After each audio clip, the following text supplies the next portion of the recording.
the International Relations Department confirming that a recent delegation to the U.S. led by Director General Zane Dangor has met with senior officials from the White House as well as those from the State and Treasury Departments.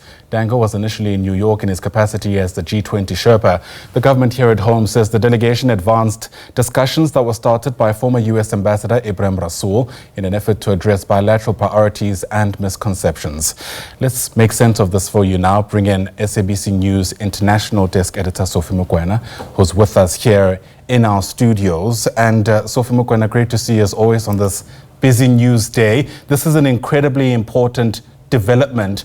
Help us place its significance.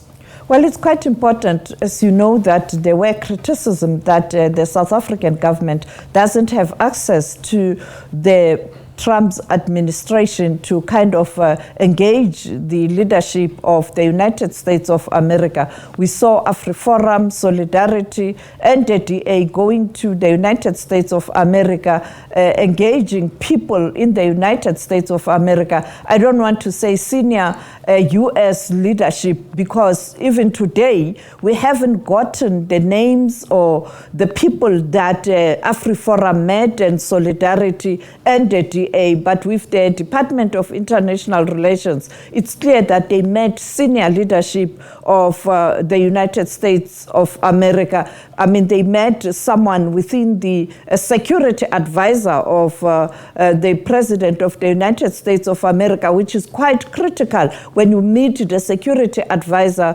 team of the head of state. You really have access very close to perhaps the president, but because you are an official, you are engaging with officials. They met senior officials within the State Department, that is Foreign Affairs or International Relations, because he's the DG and he was accompanied by the DDG, Clayson Monyela. They met their counterpart at the level of officials. And therefore, this is a better way to start the process where you can prepare for the meeting of political heads, either the Secretary of State and the Minister of International Relations, and perhaps them agreeing and pushing to ensure that you have a meeting of the heads of state. Absolutely. It feels like this could be an opportunity for momentum when it comes to South Africa's interacting with U.S. officials, especially when you consider the events of the past couple of months. I wonder if, in your mind, there's a clear path on how South Africa can keep this momentum going.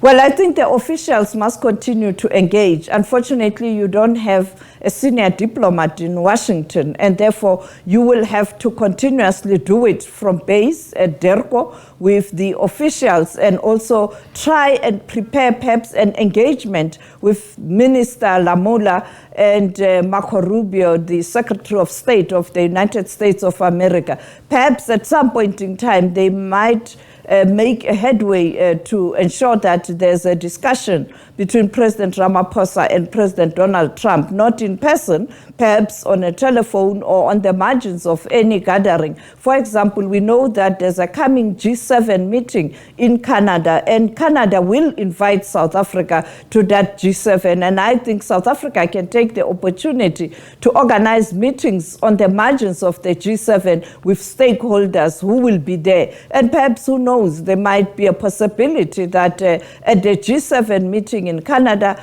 if Trump is at the meeting and perhaps the president is invited, if possible, they can push for such a meeting as you prepare for the G20 meeting that is expected to take place in South Africa. But also you have the September, where you can arrange other meetings on the margins of the General Assembly. I think Ambassador Rasool had done a good job in preparing. Unfortunately, that hiccup that led to him being expelled, as we know that he had already secured these meetings. It was just a question of South African officials going to the UN and then from the UN to Washington to engage with their counterparts. Yeah, speaking of Ebrahim Rasool, what do we know, if anything, about any kind of movement in appointing his replacement?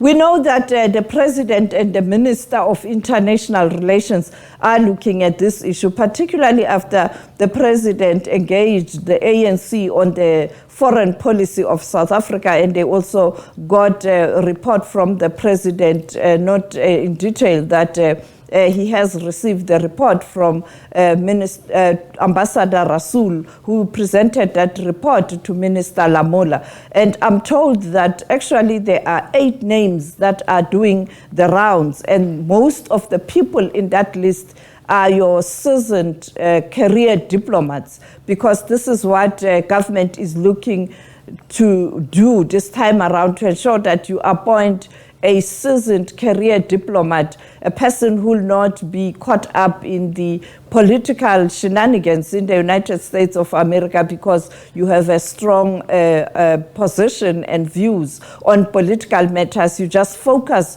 on bilateral relations to try and mend the relations, particularly focusing on economic diplomacy, because this is where you have to now focus on. You can't change Trump's global view in terms of the ideology around the world, but how do you continue to engage with America? What are the gives and takes between the two countries, where you can also compromise, they can also compromise? I think that's what they are doing now, and also with the Department of Trade and Industry. All right, so much to look forward to, I suppose. Sophie Mokoena, for now, thanks very much indeed. Sophie Mokoena, of course, is our international editor here at SABC News.